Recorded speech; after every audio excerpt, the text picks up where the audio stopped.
Oi pessoal, tudo bem? Sou a professora Aline. Vim trazer para vocês algumas informações, sobre o divórcio, os aspectos históricos, até chegarmos hoje nas faces do divórcio que temos em relação ao divórcio judicial e ao divórcio extrajudicial. Bom, se nós pegarmos o Código Civil de 1916, aquela primeira fase ali, nós temos uma situação totalmente aversa ao divórcio, Nós temos um período ali, a primeira fase, é o período de negação do divórcio. A própria lei, o próprio código não aceitava que as pessoas se divorciassem, Vínhamos de uma ideia de um Estado extremamente patriarcal, tínhamos ali a questão das influências religiosas, das influências familiares, que impediam a dissolução daquele vínculo conjugal, ainda que fosse a vontade dos nubentes, Ainda que fosse ali a vontade dos cônjuges, aquelas pessoas não poderiam se divorciar. Então, tinha aquela máxima, do que o Deus uniu, o homem não separa, e por força dessa máxima que vem lá do direito canônico, ela foi instituída dentro das nossas normas do direito civil.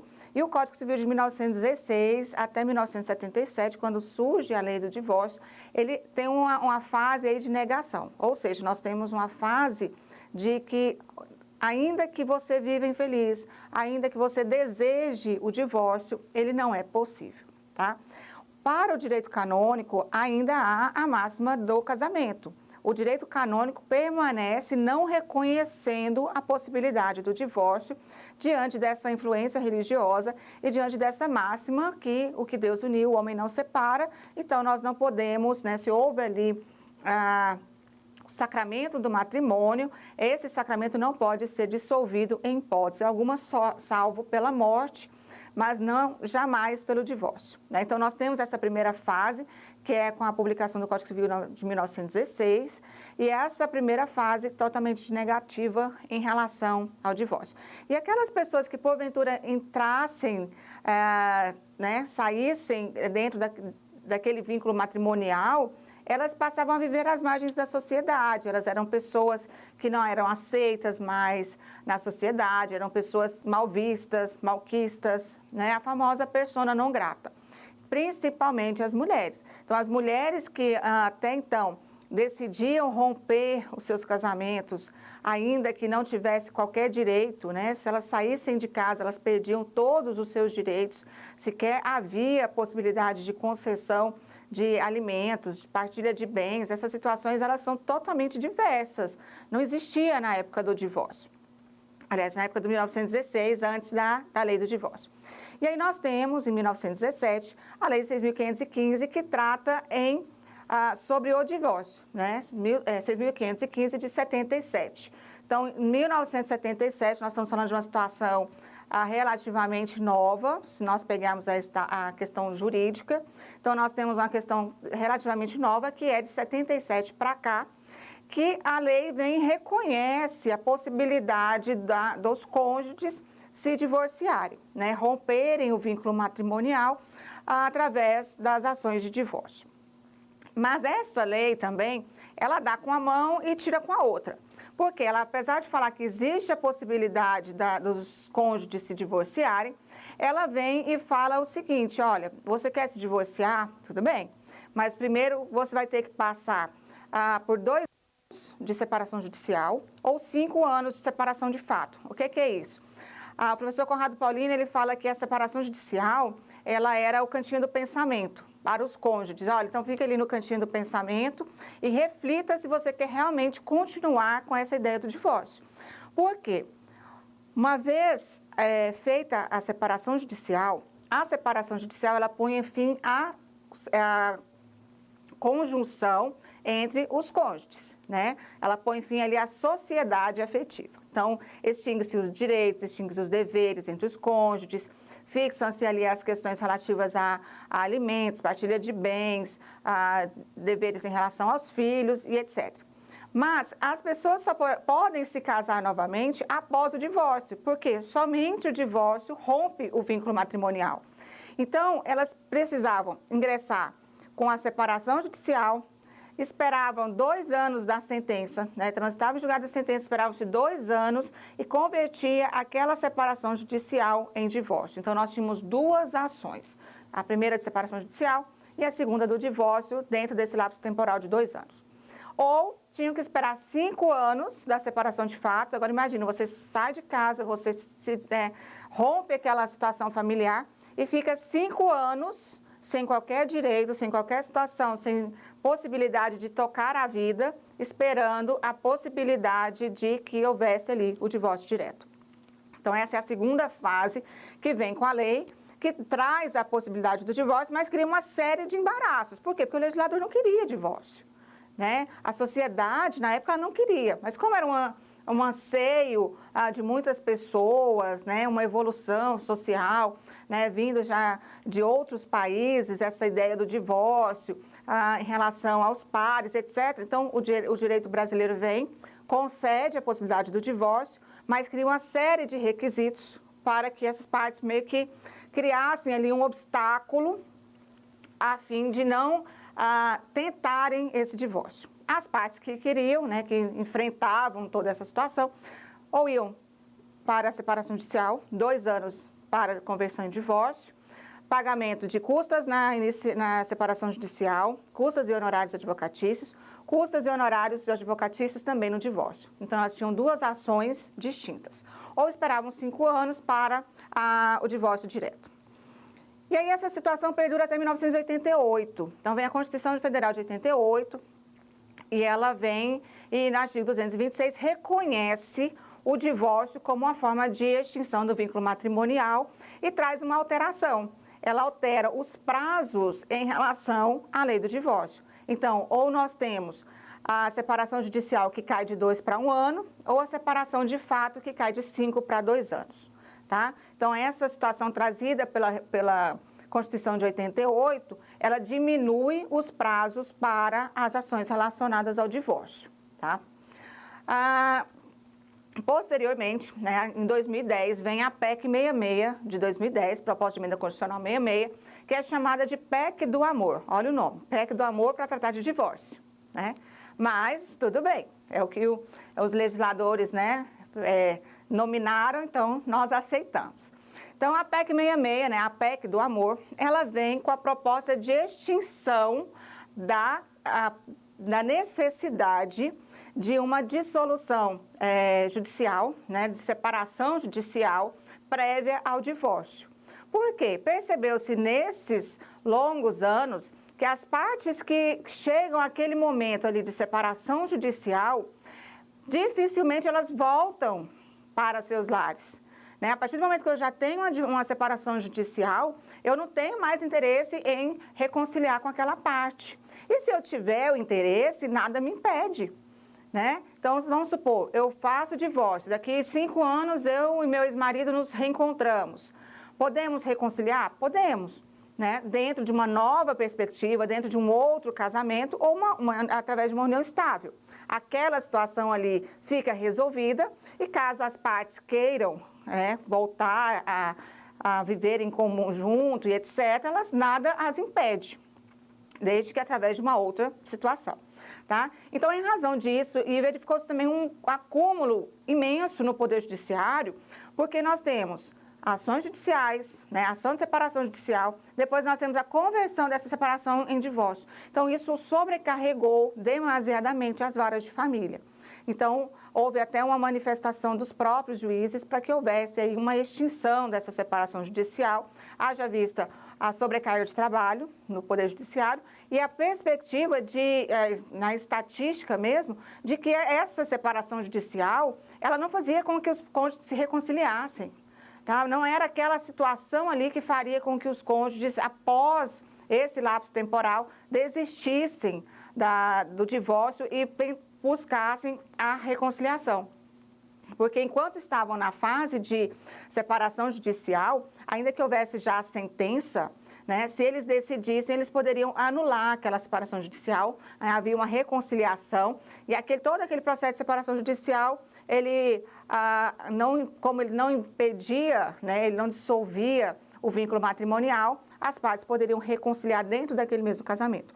Com o divórcio, não. O divórcio rompe o vínculo matrimonial e não há possibilidade de manutenção daquela própria situação, mas havia, né, e ainda há, a possibilidade de uma eventual reconciliação através de uma outra forma, seja ela através de de outro casamento, seja ela através de uma união estável. Então, nós chegamos aqui nesse momento da PEC 66 de 2010, que extingue a separação judicial e traz o divórcio direto como regra. Então, hoje, se eu quero me divorciar, eu não preciso passar pelo processo da separação judicial. Eu vou direto para o divórcio e ali resolvo todas as minhas situações conjugais, ok? E aí são essas as 3 primeiras fases. Hoje, né, atualmente, em 2020, nós estamos na 4ª fase do divórcio, que é o divórcio como direito potestativo. O que é isso? O divórcio é um direito das partes, certo? Eu quero me divorciar, eu não tenho que pedir ao juiz que me conceda o direito de divorciar. Eu já tenho a Constituição que assegura a questão do divórcio, né? Eu já tenho todas as leis que me protegem. Então, é um direito potestativo, ou seja, você vai só pedir ao juiz que declare, que confirme. E não pedir ao juiz analisar ali se é possível você se divorciar ou não. Se é possível você ter a desvinculação matrimonial do seu ex-cônjuge ou não. O juiz só vai vir e vai confirmar, olha, realmente não há possibilidade de manutenção da vida conjugal, declara o divórcio, ponto. Então, é um exercício do direito potestativo. Então, você não pede mais ao juiz, olha, juiz, eu quero me divorciar, o que você acha? Né? Acha que eu tenho direito? Acha que eu não tenho? Não. Juiz, olha, eu tenho a interesse de me divorciar. Então, vem o juiz e declara o divórcio. Isso é o exercício do direito potestativo, que é a nossa 4ª fase atualmente vivenciada no nosso ordenamento. Nessa evolução toda, houve também a derrocada da culpa. Por quê? Até recentemente, até o Código Civil de 2002, havia a questão da culpa, né? Então, aquele que era culpado pelo término do casamento, aquele que era responsável por aquela ruptura familiar, ele perdia os direitos a alimentos, ele perdia, talvez, a questão da guarda dos filhos, principalmente a mulher, né? A mulher, quando ela decidia se divorciar, né, ela era taxada como ela a culpada, mas ninguém sabia exatamente o que aquela pessoa passava dentro de casa e etc. Mas era, né, em tese, a culpada, a responsável pelo pedido do divórcio.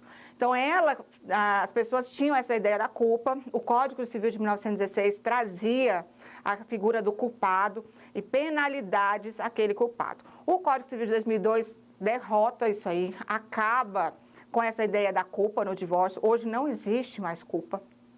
Tá?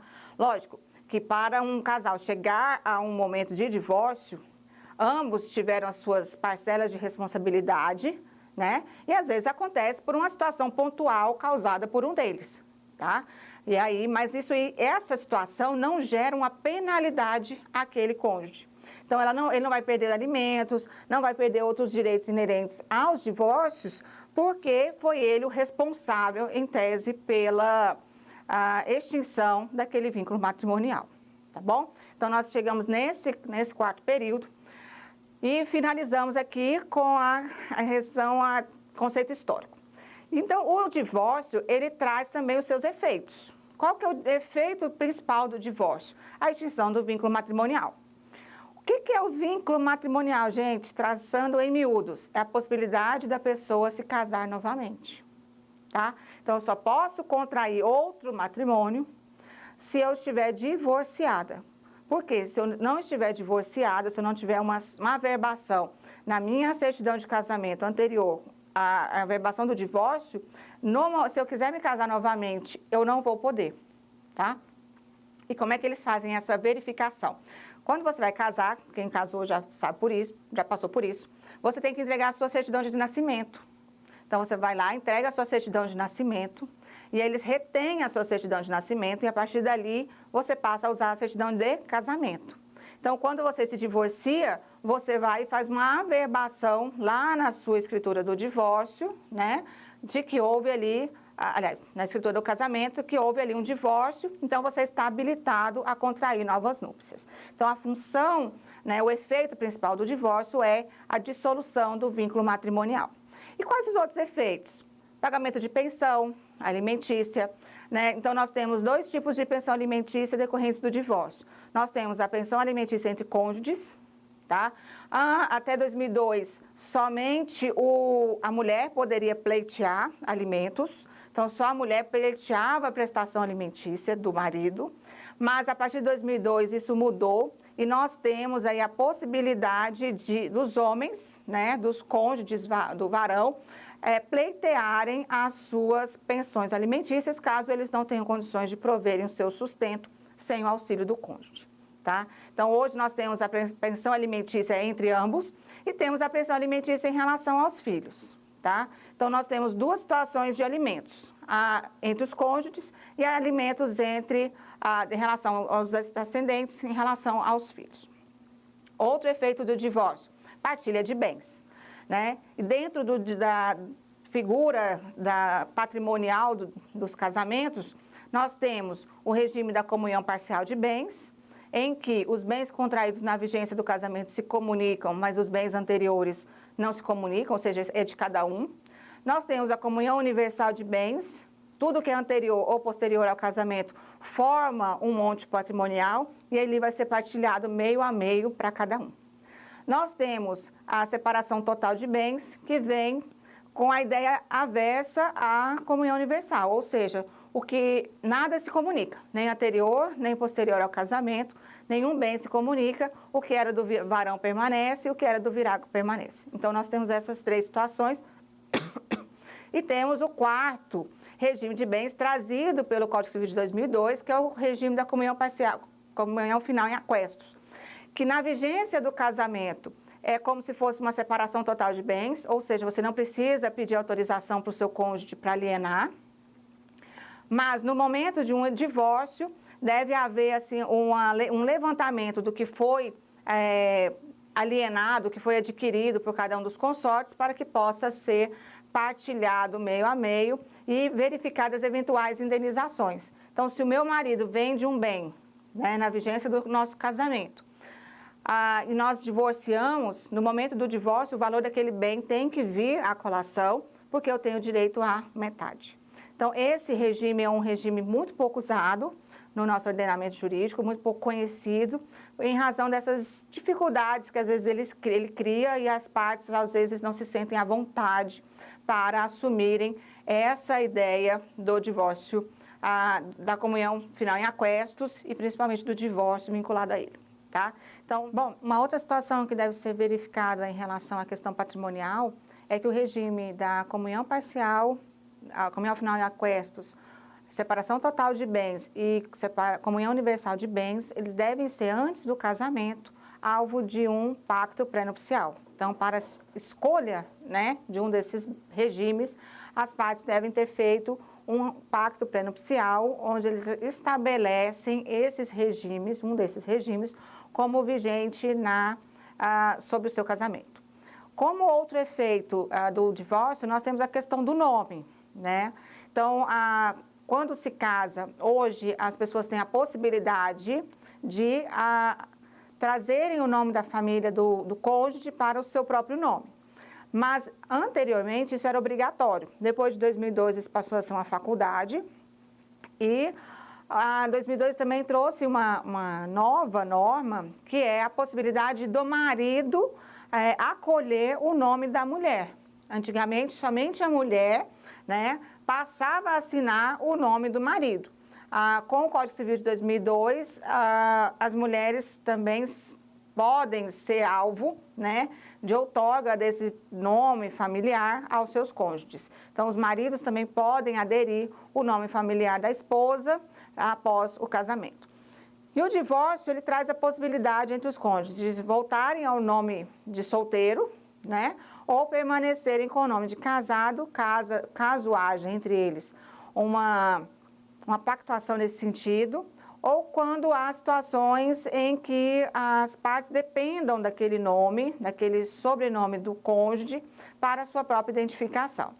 Então, nesses casos, o uso do nome passou a ser relativizado em razão das mudanças trazidas com a própria evolução da sociedade, com a própria evolução dos casamentos em si, que influenciam diretamente no divórcio.